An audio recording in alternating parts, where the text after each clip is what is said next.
It's a good house. It's good house. Cowboy slinger. Russian Spetsnaz. Yeah.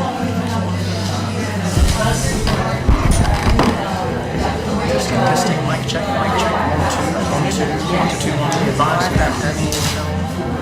And the only ones with the brains to survive this thing. Yeah, it's a bit nippy in here. I've got a sweater just in case. Okay. Just get up. Man 1 is customary if you do 10 press ups before you start. Every time. It doesn't say anything. It doesn't say anything.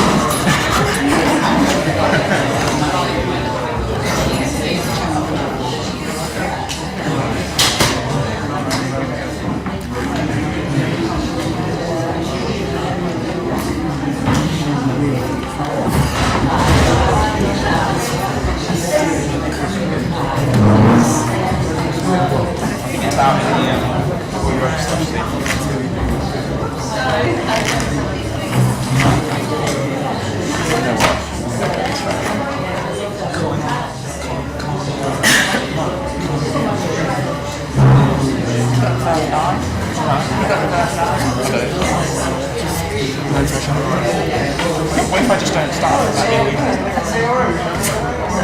I think somebody else has got to go.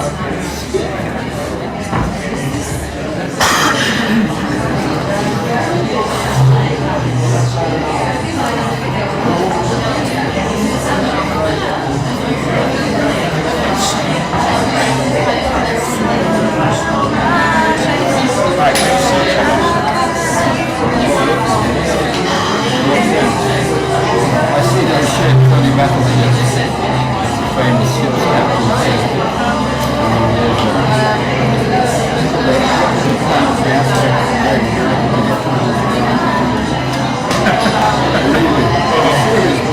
It's terrible.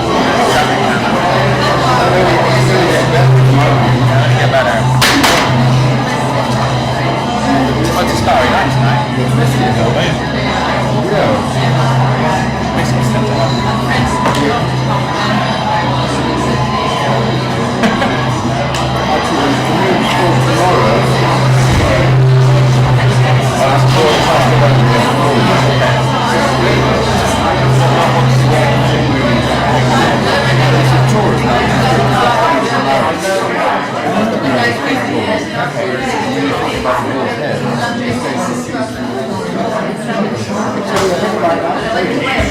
Okay, well, thank you all for coming tonight. Very much appreciated. This is a co-production by the Portobello Film Festival and the Muse Theatre. We've been a free festival in this area for the last 30 years. We haven't charged admission to anybody or film submission or anything, and we hope we partly carry the spirit of Frestonia with us. This play was sent to me a few years ago by Heathcote for his original production, which I think he did with some homeless people in Acton, right? So we're just showing it tonight because we think everybody should know about it. We think it's a great play. So it is the Rough Tough Cream Puff Estate Agency and Frestonia Rules OK. And the cast are Jenny Runacre, who is going to be playing Tony, Frestonian Jimmy, the woman, and Willie Flashman. Loftus Burton, who is going to be playing Wilf and Pius Alexander. Aidan, who's going to be playing Patrick Gribbin and Jonathan Marconi. Freddie Flack, who's going to be playing Nick Albury, Frestonian Barbara, Frestonian Jimmy. And Steve Buckley, who is going to be playing Matthew and Frestonian Jim. No, Bob. Frestonian Bob. And Penny Bosworth, who's going to be playing several parts, including the estate agent, Mr. Bell. So I'd just like to ask Damien maybe to say a few words from the Muse Theatre, and we're going to get going. Thank you, Jonathan. Thanks for the chance to this material. It's a very important play. We're trying to raise a bit of money for the cast, so I've got A5 printouts of the original script, depending on what I supply one at the end. We've also got unshit t-shirts, one of my favourite items from the play. And that's about it. Enjoy. Thank you.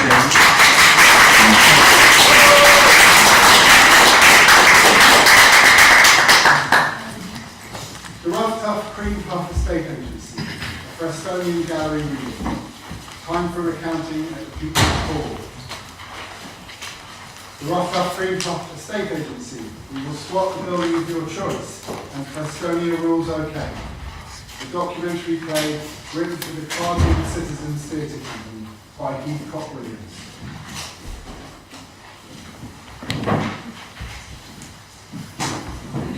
Act 1. A man and woman are standing outside a building on Westbourne Park Road in North Kensington. A large palm tree with the golden rays of sunshine has been painted on the front door. It doesn't say anything. Well, it wouldn't, would it? Oh, why not? Well, it's not exactly going to have a brass plate saying Rough Tough Cream Puff Agency or we will squat the building of your choice. Well, that's what it says on this. No, I suppose not. Founded by Wat Tyler in 1321. You think they'd be quite proud of that? Make it a feature of it somewhere. Oh, don't be daft. It's a joke. Don't you know who Wat Tyler was? Yeah, of course. Peasants' Revolt. Yeah, well, they're hardly going to have that on the door, are they? Or their motto. It wouldn't exactly be hiding things in plain sight. It'd be rubbing the old Bill's nose at it. Oh, come on. They're just giving away empty properties to homeless people. What's wrong with that? That's harmless, isn't it? It's just a service. Are you sure this is the right place? There's no address anywhere on this thing that Hobby gave us. 8 pages of places to live, but no address. What's the good of that? Why would there be? Well, why not? Because what they're doing is illegal, numpty. Trespass is illegal. Breaking and entering is illegal. Changing the locks on the doors of other people's houses is illegal. Being found in possession of a jemmy is illegal. They're just giving people places to live, aren't they? It's not illegal to live. So some shoplifters might be starving. Doesn't stop them from being nicked. I mean, British law's got an empathy bypass. There are no clues, are there? Looks like more like a travel agency for people who can't actually afford to go anywhere. Well, it's definitely here somewhere, and if what Oppie says about it is true, apparently they're taking over empty houses big time, just as if they were cast-off buttons, and then recycling them. So, just maybe, this is a tiny oasis in the capitalist consumerist shithole run by bloviating wamp puddles, blue meanings, and the forces of awe and boredom. In a word, who knows that's not it, huh? So, look, ring the bell again. Okay. Who knows, Mr. Nihilist? We could have struck lucky. Well, even if we have, there has to be a catch. Or not. Remember what it says in the Illuminatus. If you're not a utopianist, you're a schmuck. Why not try knocking this time? Hey, look, I've just noticed this on the door. Look, BNVAR. What do you think that stands for? Beautiful, non-violent, anarchist revolution. A key thrown out of an upstairs window, attached to a parachute lands beside them. They look at each other, then pick it up and try the door. It opens onto a large room with a huge map of London on the wall. Matthew Freeth is sticking different coloured pins into the map after he consults a sheet of notes.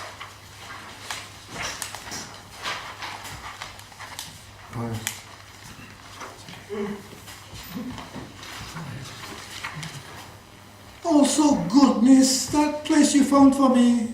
No, not right. No respect there. No, they didn't understand. I got places to go, people to see, all times. We'll find you somewhere better, Pius. Don't worry, your miracle's on its way. You give me beans, please. Be a bed for you in heaven. Silk sheets, lavender pillows. Yeah, full of rose petals. Everything you dream. Yeah. Pius on the street every night. Cold, man, cold. You're okay here, Pius, as long as you like. It's your place and mine. Here, touch this now.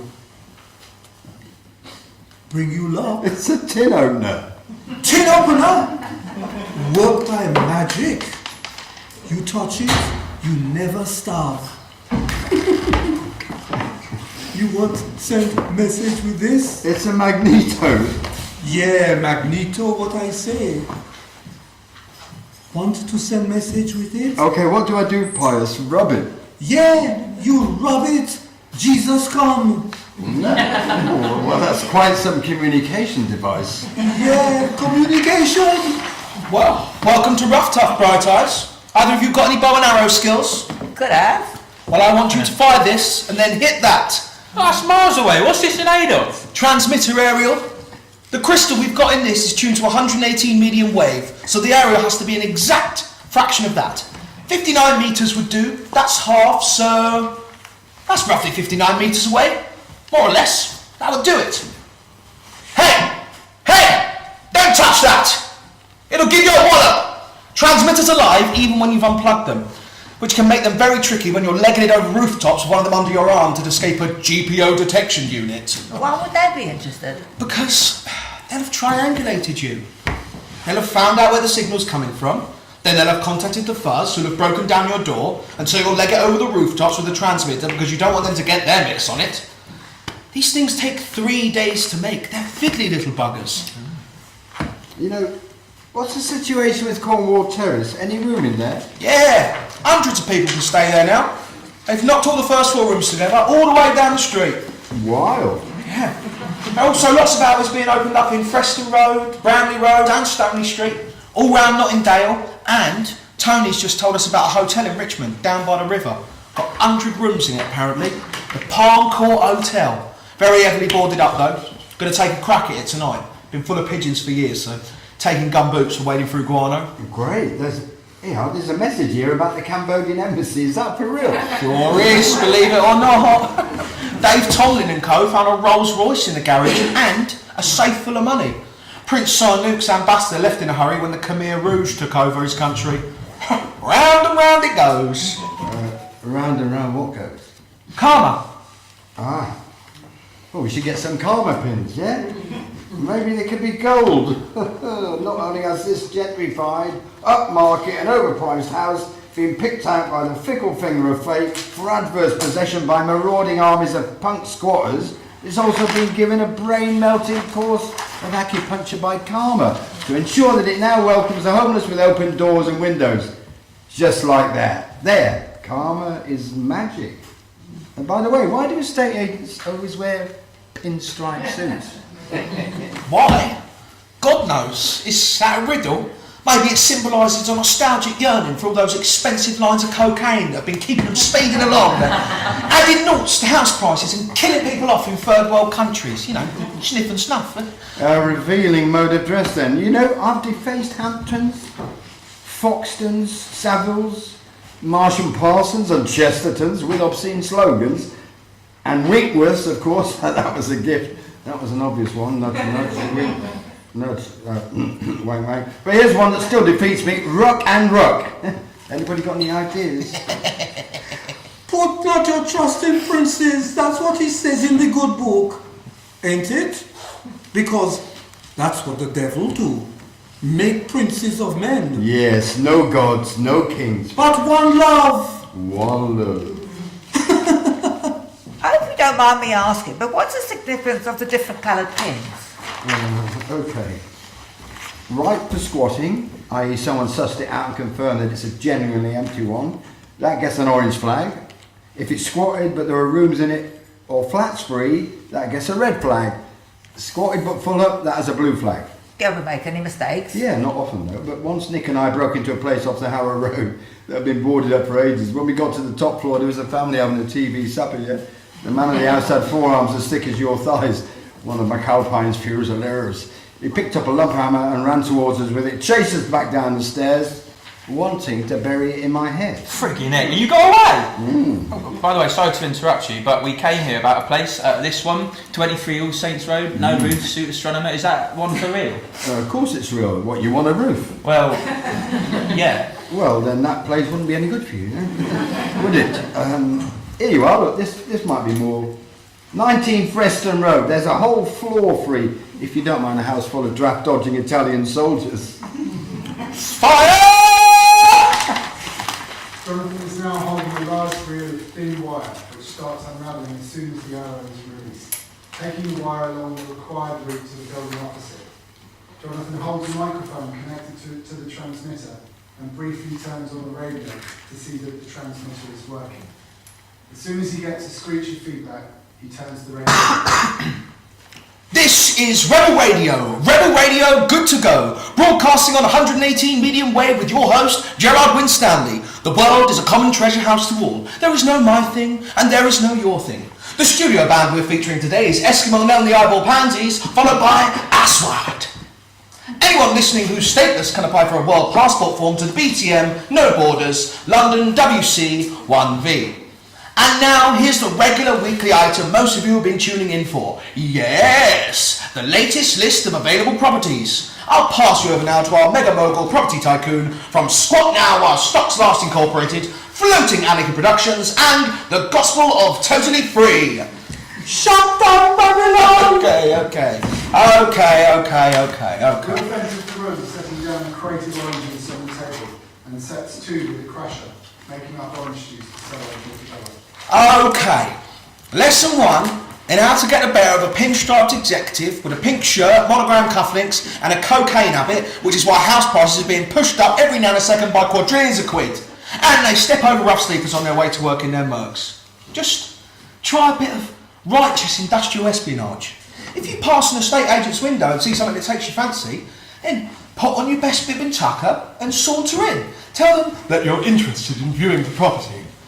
They'll give you the keys if they think you're flashing flush enough, and make sure you smile lots. So, then you get the keys copied.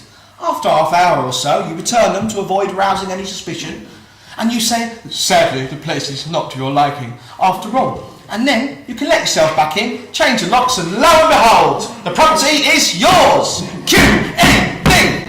Right, now, today's list. 9 Lansdowne Crescent. Used to belong to Tory Minister Michael Heseltine. Wall-to-wall carpeting throughout, TV built into the chandelier in the main reception. Vulgar as shite.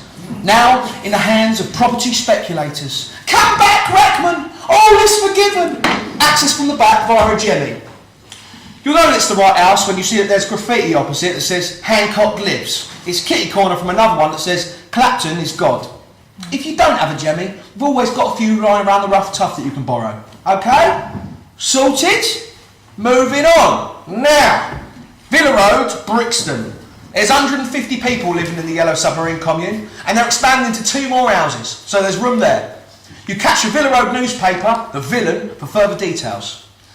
At the moment, folks, squatters are being demonised by the right-wing press who present us as a threat to the whole system, which I hope we are, and by the left who say, don't be silly, only hippies do that. Not the case, best beloved. Not the case, all you footnote-squabbling devotees of Marxist-Leninist misery who accuse us of being adventurists. A doctrinal hearsay in their bureaucratic book. But squatting is politically important. The natural trajectory of squatting is expropriation, which is progressive and revolutionary housing for all. Speculation is the crime. Squat and roll, babes! Righteousness! Righteousness! Housing all mankind, best thing, beans! Pius holds out his platter, demanding a refill. Patrick takes a ladle from the stove and dishes him out a generous steaming helping. Thanks be to you, everlasting love. The law fetishises property, considers it more important than people, and doesn't like it when we break capitalism's little nest eggs, break them into them and then invite everyone round and everyone to share the omelette. And what's in it for us? The ecstasy of enlightened criminality. Yo ho ho. Now, here's a treat. Patrick puts on a track from Aswood. There's a turntable connected to the transmitter. He turns the sound down to Tony Adams. So when are you lot going to squat in Buckingham Palace, We're ready huh? to start. Yeah, how's that? Well, squatting in Windsor Great Park for the Windsor Free Festival. Yeah. Reclaiming the park as common land instead of the Queen's backyard. Wow. Well, the police made a pretty short work of you last time, mincemeat in Well, fact. don't sound so pleased. There were 600 of them. The Duke was fucking furious. He was ringing up the head of the Thames Valley Police every 5 minutes. I want this bloody vermin evicted. What the hell are you doing about it? This is a bloody shambles. They're making love and having babies. You've established squatters' rights if you don't do something about it. Right now, nincompoops. You can hear him, can't you? Yeah? Windsor Great Park was established as a royal hunting ground by William the Conqueror. Don't these dead people realise they're overturning 1,000 years of history? Yes, they fucking do, you dukeship. Having been owned by royals for centuries, they're now taking something back from one of the world's richest families, if you don't mind. But thanks to the Duke's mean-spirited paranoia about sharing what isn't even his, a bunch of royalty-mongering police go totally berserk at Windsor, rip up people's tents, kick pregnant women in the stomach, beat people over the head with their truncheons, all to suck up to that redundant racist Duke peering down from his castle arsehole. I got that. PR disaster for the old bill, that was. They started a riot, a police riot. Explains why the police's top brass and the Home Office have been getting worried about the police's image. So now they're going to set up something called community policing. Now, what do you think community policing does? No idea. Beat themselves up? Very good. Very good. By the way, on a reflective note, here's an improving quote for the next Rough Tough Bulletin. The police are the badge of our lost innocence. Yeah, that's great. It's from Malatesta. Good, huh? I think, therefore I am an anarchist. Descartes. Well, I like it. The police are the badge of our lost innocence. Thanks. Takes me right back to the Garden of Eden. Those balmy days of blue remembered hills and cosmic innocence, when my gyro was never late. Yes, because I never came. No, Social Security lost all their Mesopotamian files. Any Nash going? I'm famished. I was in Arrow Road police cells last night, then court this morning. You ring the bell in the cell and bang on the door all you like. They never respond. Never bring you anything, not even a glass of water. The reason being, they don't trust the courts to give you what they think is a stiff enough sentence, so while they've got you in their clutches, they torment you. Just like the good servants of the state they are. What were you nicked for? Well, you know that long corrugated arm barricade running along St Stephen's Garden? Well, they're apparently building a posh executive's flats there. Yeah, so? Well, I was there last night. I got as far as I thought home was an X. Then I got my collar filled. Yeah, so what were you going to write? Oh, I'm not going to tell you. You'll nick it. Don't be silly. What were you going to write? Okay, I was going to write. I always thought home was an ex-prime minister until I discovered squatting. So what happened? I went to court this morning. So, what did the magistrate say? Did he think it was funny? I didn't tell him. In case it make it? I came out with something else. What? Mr. Allen, you are charged with causing criminal damage to the fabric of the defensive and protective wall, namely the property of the Royal Borough of Kensington, Chelsea. I'm given to understand that you wrote, I always thought home was an X. Did you have any particular reason for choosing this particular form of words, this rather obscure locution? I did, yes, Your Honour. Yes. Tell me. I'm all ears. I'm most interested to know. You have a number of convictions for criminal damage, all involving graffiti. Some witty, I have to admit. Some less so. Some obscene and some offensive. This, however, seems unusual in that it's almost willfully recondite. I imagine it's incomplete. Oh, it is, Your Honour. Perhaps you'd be good enough then to enlighten the court. Oh, I'd rather not, Your Honour. Oh, you'd rather not? Why ever not? It's a personal matter. A personal matter? You're pouring your heart out to a wall at 1 o'clock in the morning. Yes, Your Honour. Well, I'd like you to tell me now. If it's embarrassing for you, so be it. I'd rather have the truth. Oh, yes, Your Honour. I was going through a personal crisis, Your Honour, and I hope that when you hear the details in full, you'll show me clemency, for which Your Honour's court is so famous. Yes?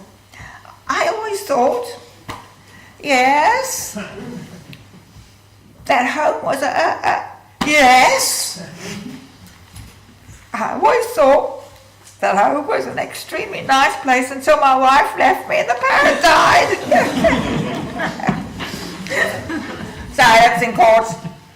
Tony Allen, you're fined £10 and appropriate costs are awarded to Kensington and Chelsea Council.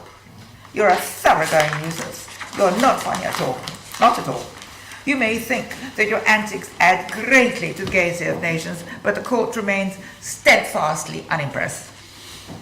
Your idealism about squatting, by the way, is nothing but a moonshine path, from which I very much hope you will soon be redirected. Your Honour hiding to nothing. You may now relinquish your place in the dock, and the duty sergeant in the cells below will see you about you paying the very lenient fine that I've imposed, given the fact that you are a determined and incorrigible offender. Take him down. The doorbell rings insistently. Matthew goes to look out of the window and calls out. Yes? There are angry, muffled voices from below. Who are you? What? Shout louder. What? Bell Investments? There's a guy downstairs who says he's from Bell Investments. Pink shirt, pinstripe suit, and a briefcase. Could be fun. Who is he? He's the landlord. Owns a string of rat-infested health hazards. Drives a Lamborghini. Usually has some muscle with him, or some arm candy, or both. Yeah, but what do we do? Let him in. Why? He's the enemy. It's cool. He doesn't know this, but ages ago I sent his company a postal order for 30 quid. They made the mistake of cashing it. That established a tenancy. He's already torpedoed before he's opened the door. By the way, if anyone should ask here for their name, our name is Wally. I'll explain why later. Ding dong. Ding dong. I'm stepping over sleeping bodies in the hall. Oh, you came in the pretty way then. There are people sleeping here who I don't recognise as my tenants. That's right. They're not. Well, who the fuck are they They're then? homeless. If we can't find them somewhere by the end of the day, then they'll be welcome to stay the night. What are you talking about? What are you doing? Are you operating a business from here? Who are you? What's your name? Wally. And you, wise guy? Who are you? Wally? I am Lord Wally, Jesus wept. What have you turned this place into? This is a residential property and I own it! Oh, really? And how do we know that? And how do you know that? How do I know that, you stupid fucking oaf? Because I own this fucking house! I have the title deeds and I want you all out today! Every man jack of you! Otherwise, I'll be insisting on proceedings and I will see you all in court! It's very kind of you, Mr. Bell. It is the notorious Mr. Bell, isn't it? But then I've already been to court. I was there today. And I can tell you for nothing, it didn't do me any good at all. And I don't suppose it'll do you any good either. What the hell do you mean? Well, from past experience, I can tell you that your case will be thrown out on procedural grounds. What the fuck are you talking about? Think about it. Bell Investments and Securities versus Wally, and Wally. How will that sound? That's how it'll appear in the court dailies listings, and the county court judge will take one look at it and say, so who are all these people, Mr. Bell, that you are asking the court to proceed against? 10 entirely different and unrelated people, all called Wally, Mr. Bell? All living in your property, Mr. Bell? It's a ridiculous coincidence, Mr. Bell. You're stretching our imagination, aren't you? Why, Mr. Bell? Why would you do that? Because it's quite clear you haven't done your homework. You haven't bothered to ascertain precisely who's living on the property, which you claim is yours, as the law requires. Are you holding us in contempt, Mr. Bell? Under Section 49C of the Landlord and Tenant Act, you're obliged to find out who the people living in your property are before you can evict them. They have to be named before the court and can issue you with an eviction order. Why would you wish to make this court look a fool? It's not going to issue 20 court orders named Wally, and Wally, and Wally. Now, is it? Huh? You surely don't wish to be thought of as a man who willfully brings the court into disrepute, do you? A man who makes the law look like a Wally.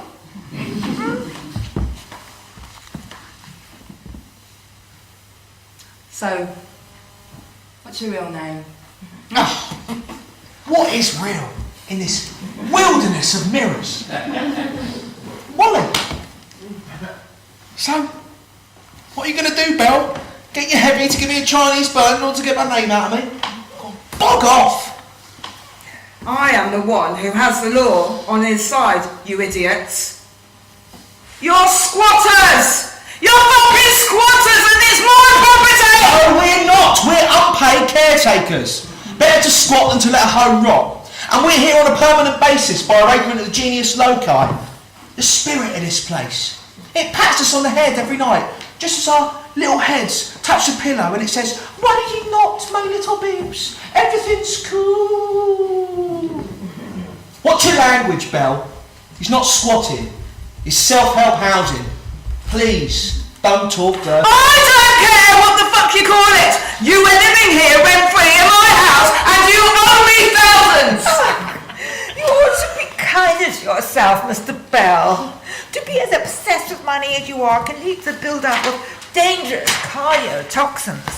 It's a lifestyle choice, of course, but you might want to change gear before it's too late. You're fucking living here! You're fucking living here rent-free! No, we're not. Check your files. What? What are you talking about?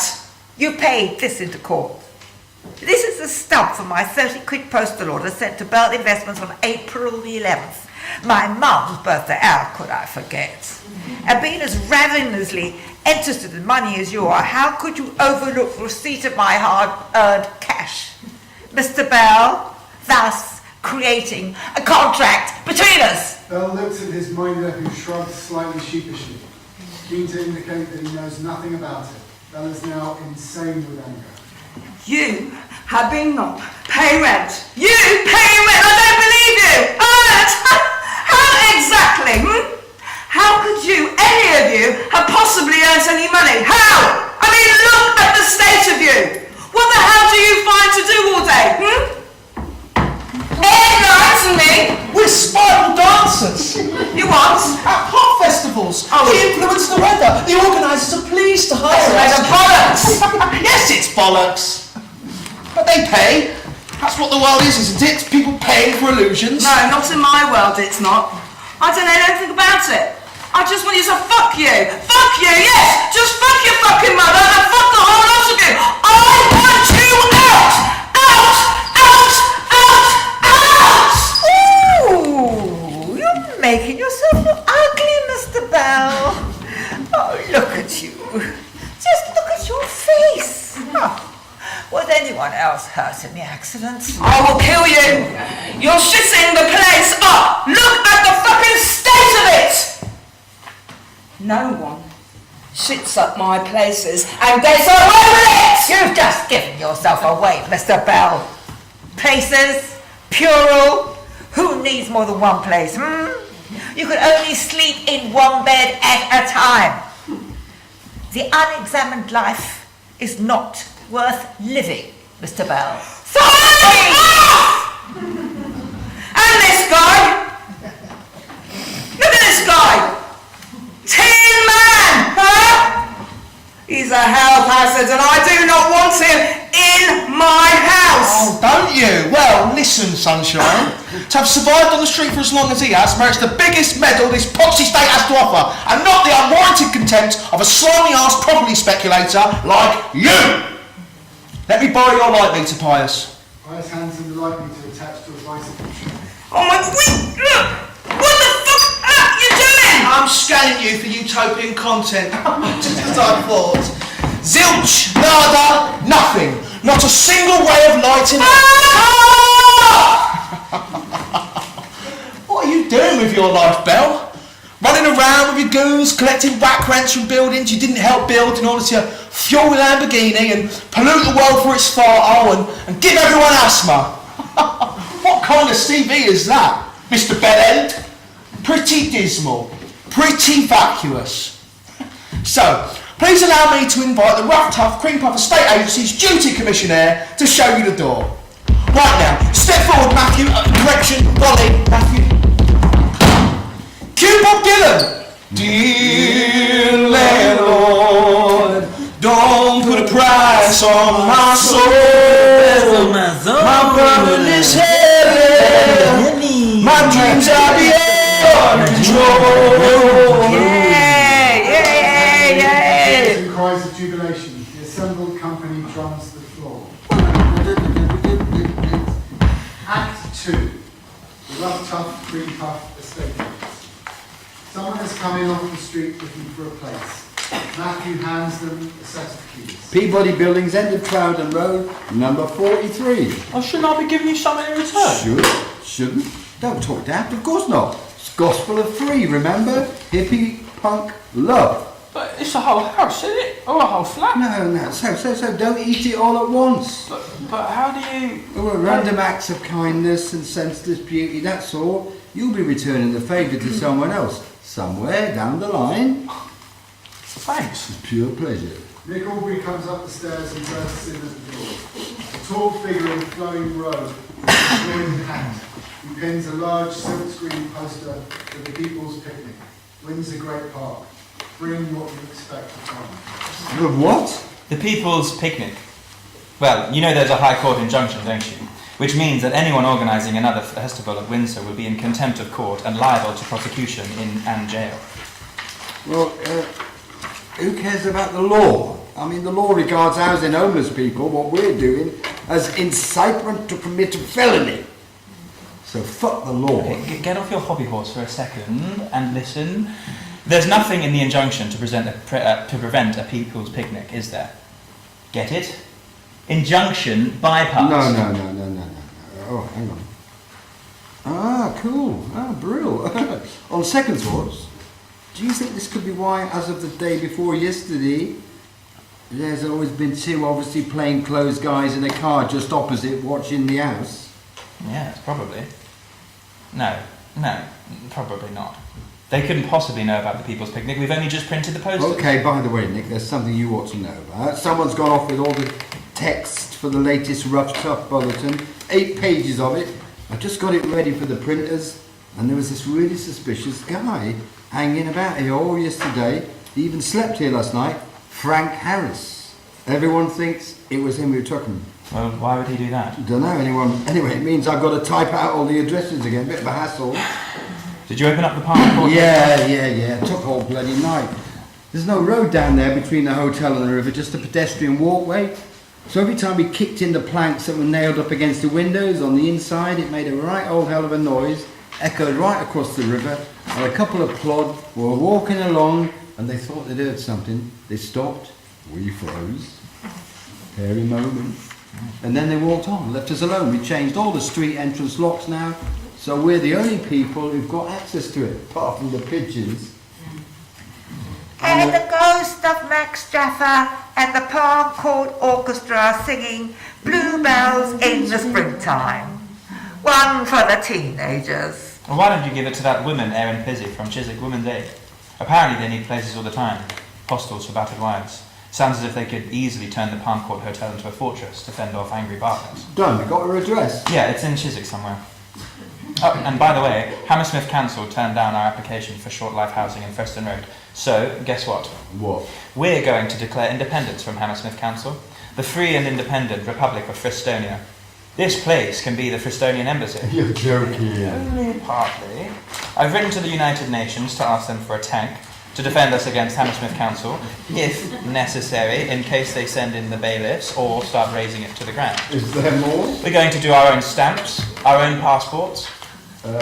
Who's we? Well, mainly people from Freston Road, Brownlee Road and Stoneleigh Street, and all the people squatting in the People's Hall, which is now going to be the National Theatre of Frestonia. Someone's writing a play of it. Here and Now and the 101ers, they've agreed to do a benefit there for the inauguration. David Rappaport, Minister of the Environment, is going to do his blindfold knife throwing act. Besides again. Yeah. So, would you be up for this place being the Fristonian Embassy? For being Fristonia's presence in the outside world? I'll take a straw poll. That's a definite yes! This is what I sent to the UN, by the way. We appeal to the United Nations, in particular to other small, emerging and non-aligned nations, to treat our applications with the utmost seriousness and urgency. If delay in processing our application occurs, an invasion into Frestonia and eviction by the GLC and other organs of the British government may occur, in which case the necessity may arise for Frestonia to require the UN to send a token of peacekeeping force. These are developments which we must at all costs avoid. If necessary, we would of course cooperate with a repeat referendum of Frestonian citizens supervised by the UN, which would again reveal the desire of the overwhelming majority of inhabitants for self-determination and independence from Great Britain. And we need a motto. For the tank? No. For the newly emerged state. Which doesn't really exist. Well, it's beginning to. All states are just PR stunts anyway, when you come to think about it. I try to think of states as little as possible, but it does sound a bit of a hoot. Look, everybody's up for it. Pissed off with your own country? Start a new one. Cash in the royals and pay off the national debt. I mean, make a fresh start, you know. Gotta be good. We're knocking all the walls of all the back gardens together to make it into a huge allotment, so we can go veg, etc., etc. Guerrilla gardening. Feed ourselves. Be off the grid. It'll double up as a nudist colony, but that won't be compulsory. Yeah, really. You're really thinking it through. No, not at all. Just taking it step by step. The sillier, the better. Got us a motto yet? How snappy does it have to be? Like an alligator sandwich. Oh. No, not really. Just, anything will do. Mistress Hogman. Nos sumus una familia. We are one family. Oh, great. Yeah, that'll be fine. Okay. Mistress Hogman. What do you mean? That guy who went off with the bulletin, he must have sold it. Sold it? Who to? The Evening Standard. You guys are on the front page. Squatters plan to take over London. From a rat-infested slum in West London, a group of scruffy anarchists, etc., etc. They'll be out to get you now. Incitement, conspiracy to break and enter. Yeah. There's even a leader about you. Why are these people still at large? Fucking Ada. Better start believing in Prestonia, hadn't we? We may need to apply for political asylum. You may, and it's granted. Yes, okay. Just look at this stuff. Conspiracy carries an indefinite sentence. Don't they know that? I suppose they do. The fucking Evening Standard. Scum-sucking pond life. Conspiracy just means to breathe together. That's a pretty harmless activity, isn't Yeah, it? listen, I had a look out the window this morning. Those guys were still there. They must have been there all night, you know, parked on the corner of St. Luke's Road. I went down and I asked them, who are you? And one is Creamer of the Yard, and the other one's a Superintendent Romaine from Special Branch. How on earth do you know Well, that? they told me, didn't they? They said they were getting ready to throw the book at us. Nice of them to warn us, so I went back there last night with a book of Rumi's meditative verses to give them lines of instant, irresistible and enjoyable enlightenment. You know, lines that promote inner harmony. Rumi gives you that permission, you know, to live on a higher level. But sadly, they've gone. You're nuts to speak to them. And now they're back. And so it would seem. Maybe they want another New Age book from your lending library. Will picks up an empty baked bean can and starts talking into it with increasing passion. Listen, Claude. I know all about you. I know that you've taken a vow to serve Her Majesty and to stop and search black people and to harass rough sleepers. Well, listen up. We're housing homeless people instead of hosing them down in the freezing cold under Charing Cross Bridge, as I've seen you do, and then getting everyone there to move along there, 24/7. Listen, Romaine and Creamer, if you and your ilk want to snarl up your moral compass so it doesn't fucking spin anymore, that's your business. But you know, whenever England's best guru after Tom Paine, William Blake, saw a uniform, it triggered off a fit of projectile vomiting. Now, I wonder why that was. Go figure. Fucking royalty mongering police. 90% of all British policemen dream about the Queen coming to tuck them up in bed at night and read them a bedtime story. You know something else? When they sing Jerusalem at Tory press conferences, they always bring me out in a rash. Build Jerusalem in England's green and pleasant land. Huh! That lot have done everything they possibly can to destroy it, covering it in concrete at huge profit to themselves. And you're the Tories' paramilitaries, Romaine and Creamer. Roger and out from the rough, tough telepathophone. Creamer and Romaine, car has now got a handmade sticker on it. They didn't see it. What does they it didn't say? see me. What does it say? Fuck the law, squat the world. William Blake, thou shouldst be living at this hour. God, the streets of West London can be beautiful, can't they? Particularly at dawn.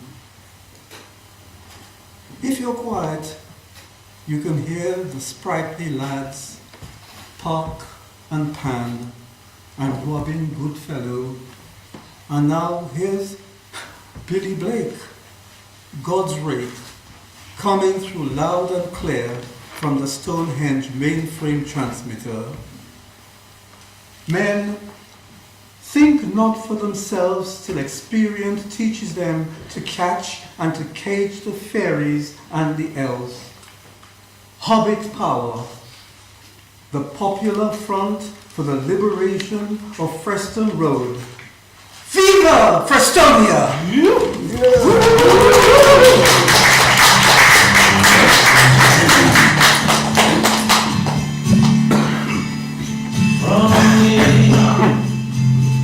On my desert island,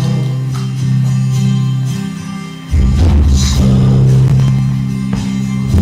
is a racing sky, and I, just like anyone,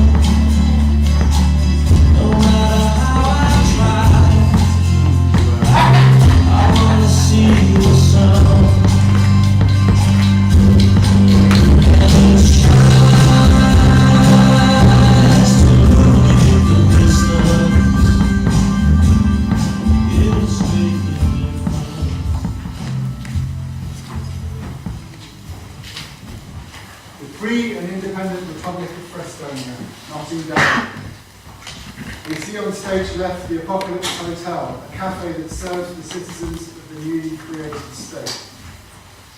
On the right are a series of gardens, the walls of which are in the process of being demolished and knocked down to form one large allotment come communal garden.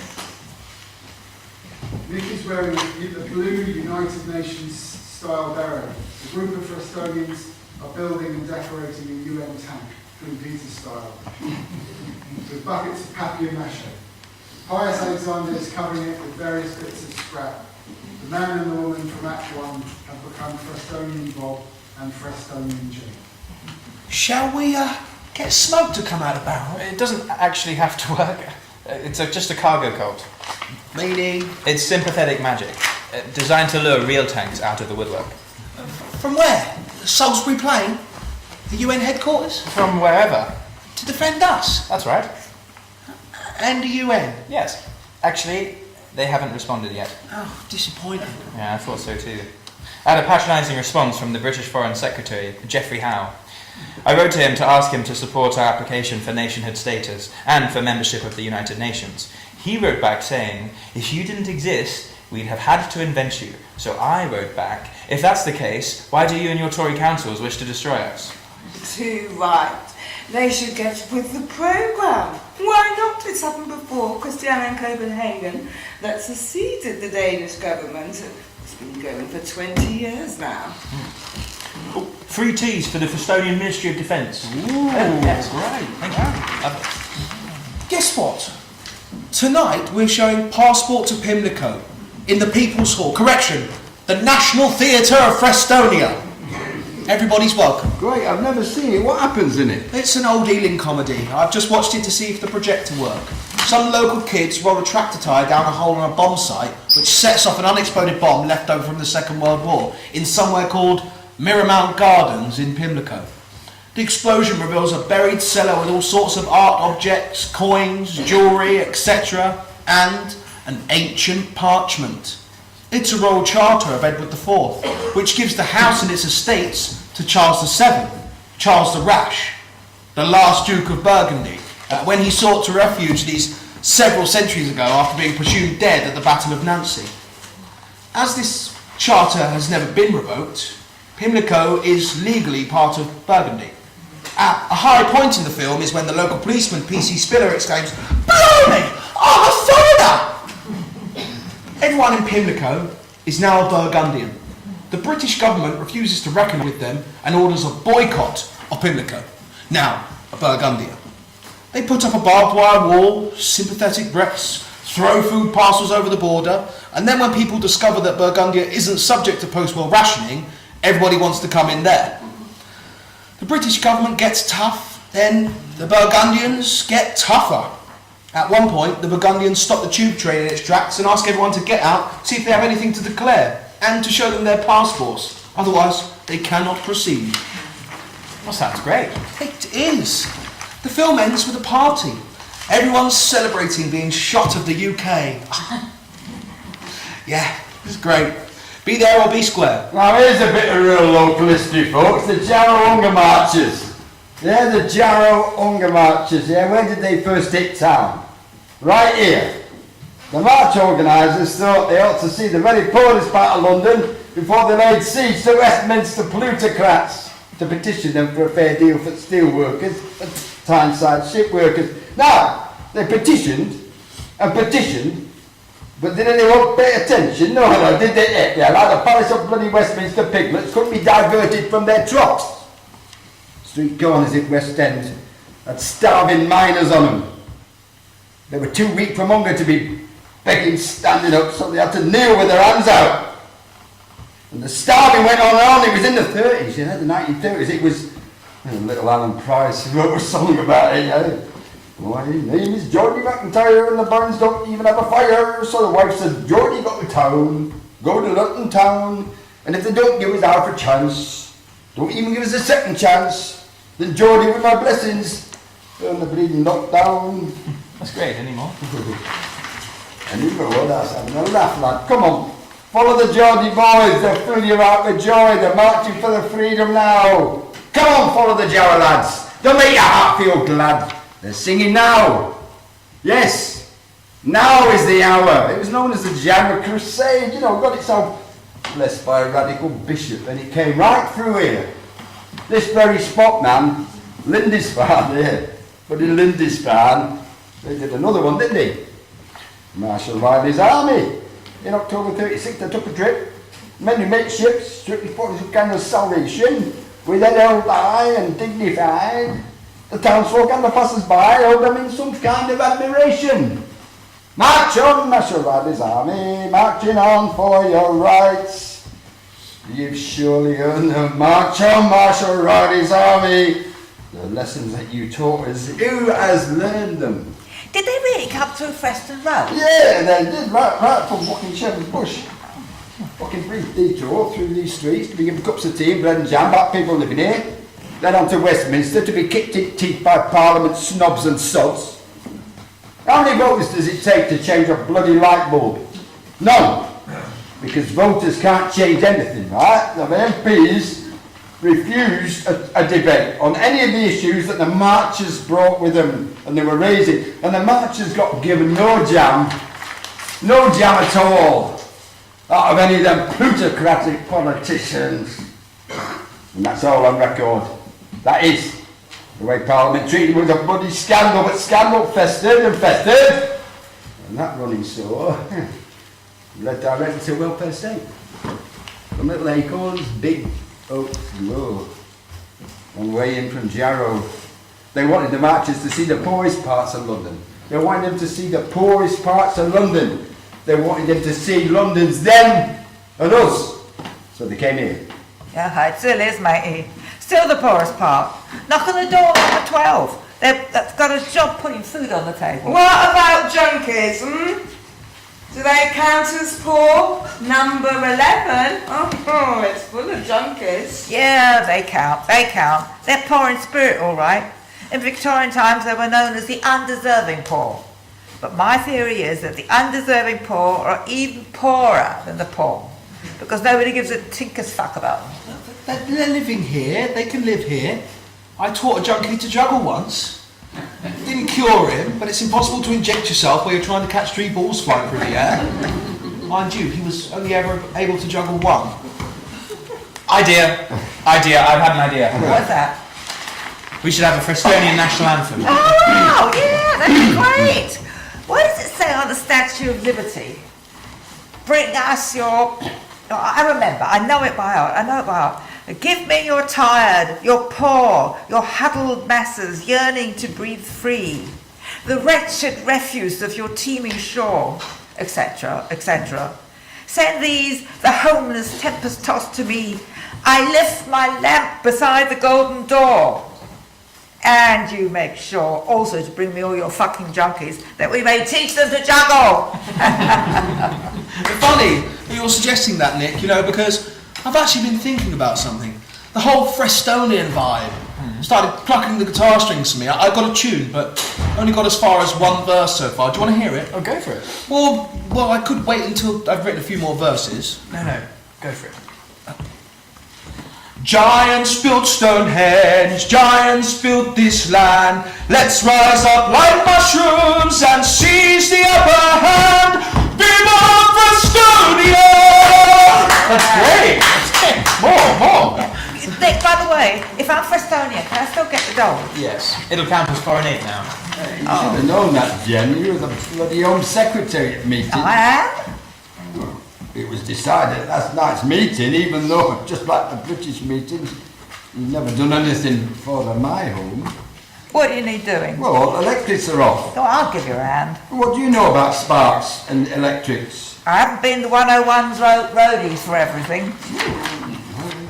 Giants built Stonehenge, the giants built this land. Let's rise up like mushrooms and seize the upper hand. I like it! Viva Frestonia!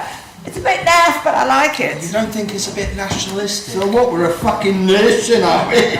It's inevitable. Viva Frestonia! Nationalistic, it's just an ad for magic mushrooms. What do you think they're going to do now, Nick? Who? Well, they can't send the bulldozers in now, can they? What with the publicity we're getting?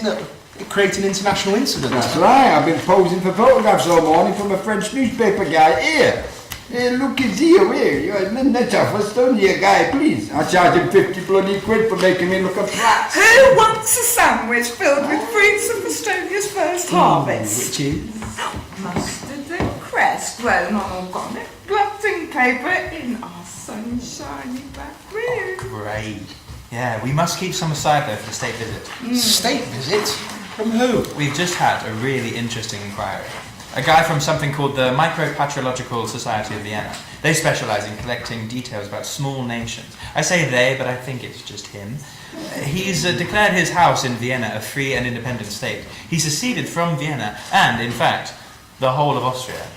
Do we know if they noticed the difference? History doesn't relate, but I thought we'd increase his profile by according him a state visit. He's due to arrive at the Apocalypse Hotel sometime today. The tea-urn will be turned on, and the 101ers have said they'll play him in. He's coming here after he's been to the Rough Tuff to get his visa and his Frestonian passport, and after he's had them both stamped. Fun? Yeah, fun. We've got a whole load of rubber stamps to go on them now. New Frestonian citizens can take their pick. Access all areas. Ignore alien orders. Squat and roll. Why pay? We don't pay. And the gospel of free. And the postage stamps are getting through too. Look, see this? See? It's been franked. Patrick Gribbin, 16 Stony Sheep, Frestonia, London, W10. Ah, that's a bit sad. Sending letters to yourself. Nobody loves you. Look, see? It's been franked. Oh, yeah, well, it's brilliant. Who did them? Richard Adams over at the Open Air Press in Burnham Crescent. Oh, He Ace. designed them and donated them for nothing. They look a bit like Danish stamps. That's why the post office is taking in. Well, when can I get some? Oh, I've got sheets of them. You're welcome to a whole watch. Will they work for abroad? Dunno. I just conducted an experiment. I put 2 stamps for near abroad, like France, and I put 3 stamps for far abroad, like New Zealand. See what happens. I've sent some letters to Christiania with Frestonian stamps. I put 2 stamps on each letter. We've got to do money next. Frestonian money. A Frestonian currency. I could be a bank manager and give people money. How would that bloody work? Yeah, we have to be on some kind of standard, like gold standard, the porridge standard, The grass standard. The tofu standard. Music standard? munchies standard. The peace and love standard. A money is insane nonsense standard? Or we could be on the altruism standard. If you unite, you get some Frestonian silver crowns or gold crowns to play with. But if you've got greedy and you've got too many of them and it's all gone to your head and you've got nasty with it, then we come and nick them off you. And the coins will have a lion lying down with a lamb on them. That's what they look like. Well, you've worked it all out, haven't you? Of course, Frestonian economics. An important thing to get right when you're starting a new country. I am going to apply for the position of Managing Director of the Bank of Frestonia. I'm really overqualified. I've been enumerate in 12 languages. And you have a soul, of course. Well, I vote you have the job. Who else is voting for Jenny? Seconded. Pinch yourself. Why? What for? To check that all this is really happening. Yeah, we'll be bottling lightning next. Benjamin Franklin, he used to catch lightning, diffuse it with his kites. He said that there are 3 kinds of people, those that are unmovable, those that are movable, and those that move. Is that profound or totally try? Who cares? No time to discuss, he's here. Who? Microman. William Fleischman of the Micropathological Society steps forward. You are all Frestonians, I think. I am among friends now, yeah. Micro-national friends, I think. How good. I have my passport stamp, see? There, at the Rough Tuff, at your embassy in Westbourne Park Road. And they very kindly gave me some Frestonian postage stamps, just like a tourist. I sent letters from here to Vienna. We see. I tell you, they arrive okay, huh? Why not, yes? Why not? Very good. Here is your tag. A music tag. A peace tag. Only in Frestonia. Welcome to Frestonia. In the Ladbroke archipelago. You'll have to excuse the smell, I'm afraid. Hammersmith Council have decided on a war of attrition. They are refusing to collect out rubbish, even though we're still paying their council tax, a foreign tax now, illegally levied. Oh, never mind, never mind. I only smell freedom. But you know, if you allow me to put it in a graphic way, if you rip a new arsehole for the British politic, then I think you create a bit of a stink somewhere, yes? No? Yes? Yeah, you could say that. Then I declared mine house an independent state. I had big troubles. Dead rats through the letterbox, people shouting, anarchistisch verrater, anarchist traitor. Oh, some people are very mad, very mad. No point to reason with them, no point. They do not like reason. That is why they're mad. Everyone's house should be an independent state. It is obvious. Do I want to be a member of NATO and bomb people? Nine. So I succeed. Simple. Now, I look to the horizon. And what do I see? Millions and millions of small nations undermining the big corporate dinosaurs. Then they topple down. Good, eh? Good. Good. Very, very good. Good.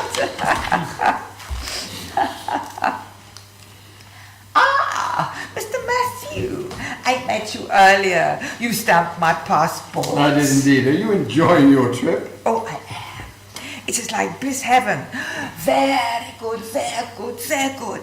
And I tell you now that I have my passport, I think I will never leave Estonia. Always be in my heart. You know something weird? What? Well, you know, no sign of Bell. No sign of Mr. Bell, not a peep. I thought he'd be issuing us with all sorts of writs and, you know, summonses the very next day. I'm picking up on something. What? He's read Marcel Morse on the gift economy and he's decided to give us the property. Unlikely. But I think he's just thought it wasn't worth the hassle. All the legal bills. Getting rid of us wasn't going to be cost effective. Yeah, for now. Well, maybe just for now, maybe for longer. Who knows? There are no rules. Shit happens and unshit can happen as well. Surf on the cusp of now, and you can always defeat the dark lords of number crunching lurking in the shadows. By bullshit. Tung fu, yep. Or by the counterpower of insurrectionary communities. Talking of which, I have a mole in the Hammersmith Council, and guess what? The word is that the council are taking the view that it'd be a PR disaster if they sent the bulldozers in now and started demolishing Frestonia. So they're going to negotiate, offer us short life housing to become permanent if we form ourselves into a housing co-op. They'll refurbish, we'll get a say in the design. Is that a victory or a compromise? Or a sellout. Call it what you like. But thanks to us having made a media splash, Frestonia is becoming a rattlesnake now. You tread on it at your peril. Will Frestonia survive? Frestonia's in your head. A temporary autonomous zone. The only state's the state of your mind, and the only government your body. Everyone knows that. Well, everyone here knows that. The joke is that the media are now saying we've conquered the UK. Thanks to the bargaining power of the Peasants United. Some things can still have a happy ending even in the globalised world of rampant corporatism. Oh my God, look, see, everyone's taking their clothes off in the gardens, fucking it! Oh my. Could you have imagined when you were diligently taking your A-levels that the high point of your future career would be to guard a nudist colony in the centre of London with a blue Peter tank? Rough, tough, and in the buff. Wow.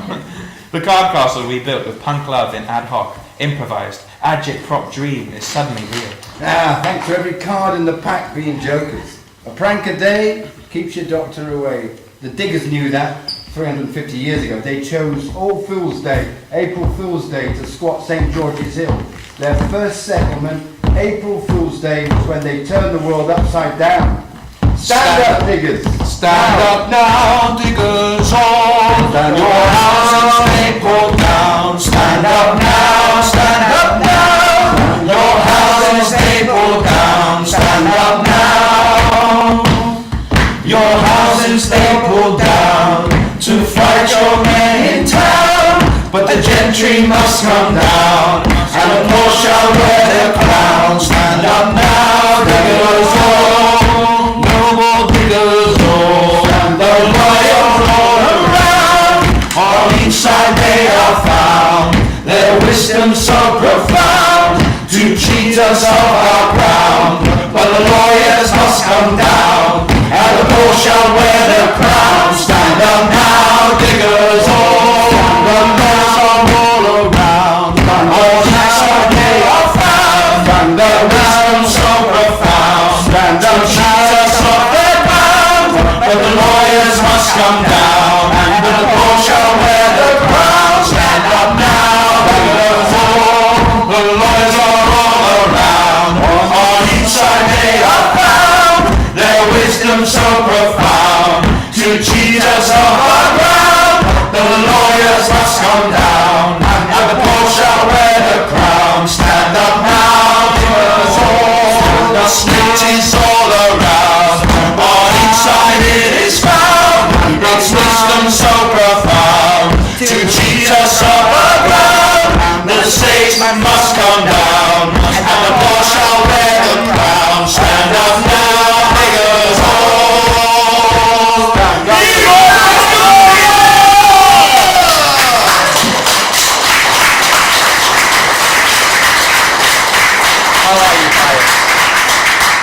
Places to go, things to do, people to see. But now, living at number 7, lucky 7 nice people. They love pious, feed him, free food, got a nice bed, warm. For Estonia's a lifeboat in which you can sail away, or else stay up on the Titanic, otherwise known as the UK. Getting there. Getting there, man. That sneering guy from Time Out asked me this morning, why are you all doing this? I said activism's a psychedelic.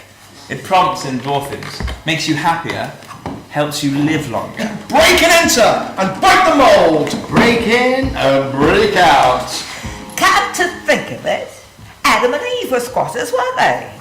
Squatters who got evicted from paradise by an absentee landlord, i.e. God. Therefore, squatting started the whole show. Squatting's the first human right. That's how civilization started. Ooh, this place looked nice. Fish in the river, apples on the tree. Let's stop here. Looks like heaven. Let's squat it. Squat now, us!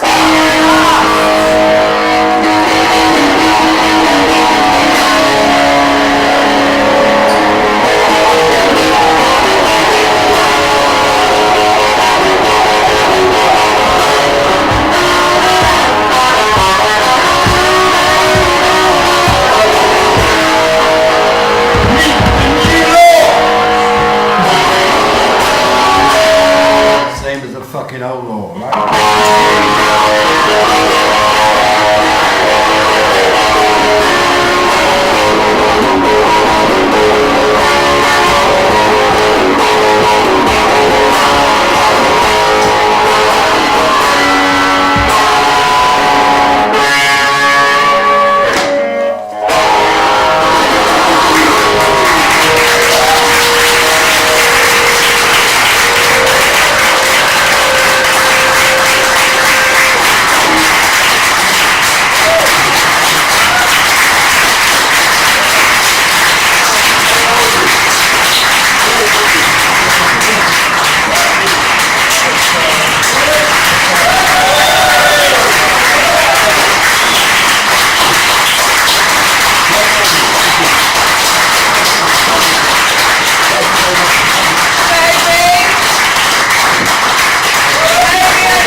Gallery has the most amazing photographic book on Portobello. So if you want to get one, I highly recommend you invest in it.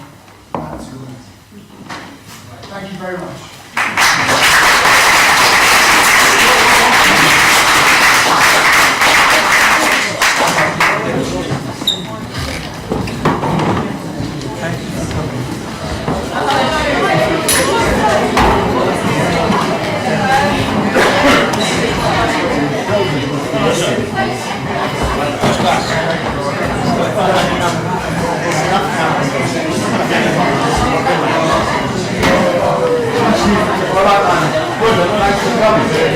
Great audience. I thought there was going to be a Q&A, obviously not.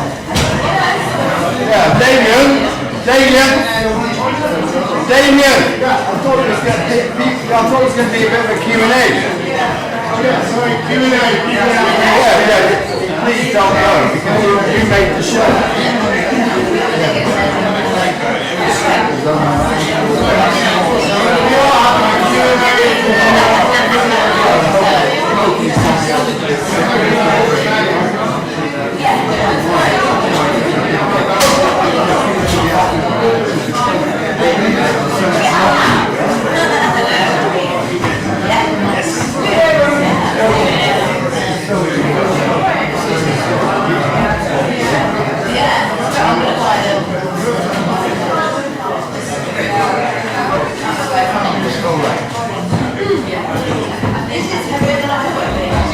It's not as heavy as a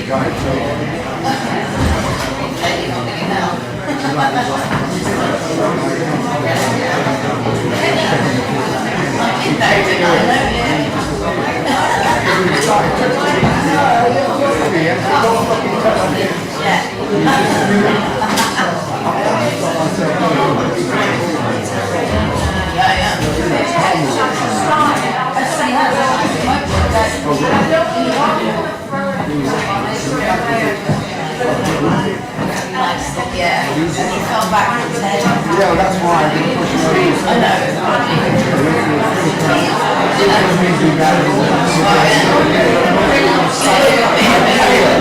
It's great to see Cambridge. There's your dad. Tell him about it. Should be able to well, I mean, it's previous to gallery. Muse film, all one word, and it's going to be actually raised tomorrow. Send it to me.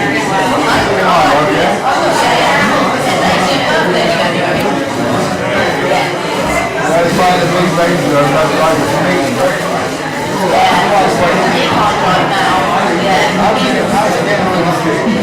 He's alright, he's playing cards with the locals. They're not, you know, they're people, so they're not quite as cool as the people. You know, they got some bits and stuff. Well, yeah, but it's more interesting,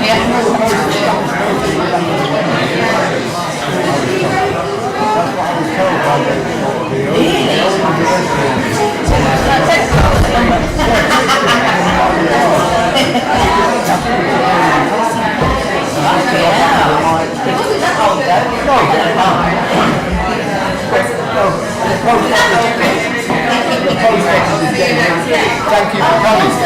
Thank you.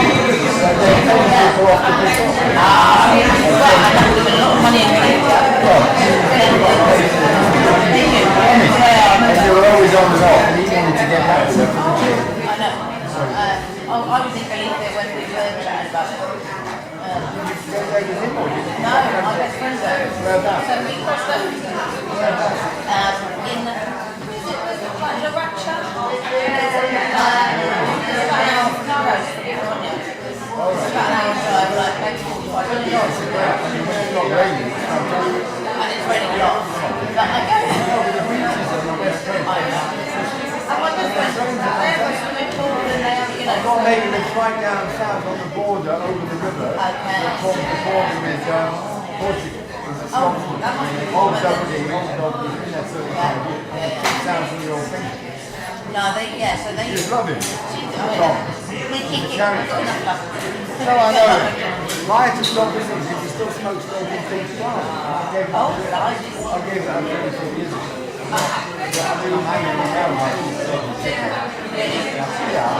had a heart attack after Hamilton. Stood watching my friend die. That was saved in line by the two Palestinians. Really? Great genius, cardiologist in Hamilton. So I should have smoked. I don't fucking take that. But anyway, you know, it's amazing how unfair it was. We only had 3 weeks to go. So it's amazing what an audience. I wanted to say that. I wanted to thank everybody for coming because all three live people. It's a totally different vibe. Really? It's amazing in the moment. I'll do fucking funny.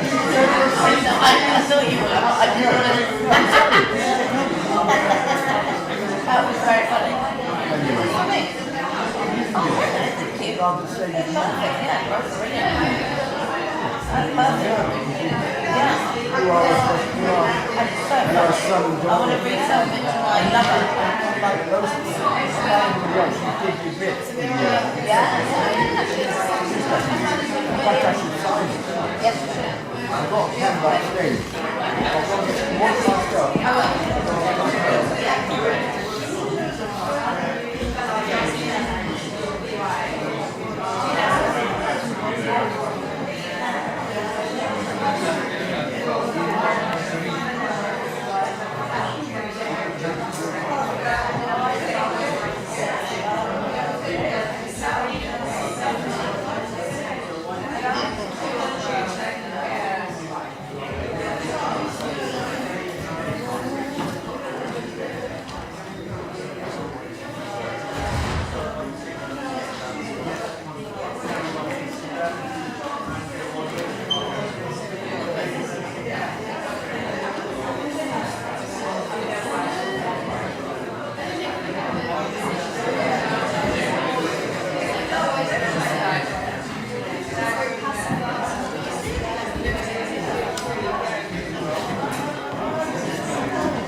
I first heard of Hesco because for years in the 70s and 80s, where the whatever his brewery is, Phoenix, yeah. and that coffee bar, there was this graffiti on the wall opposite, Speed Kills. And apparently Hesco Williams wrote back in the 70s. Really? Yeah, and it just lasted for so long. Great. Oh, interesting. What? Oh, so, okay, yeah, I know that.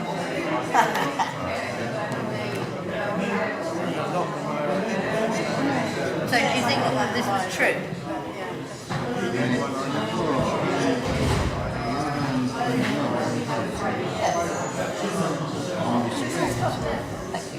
Well, I think he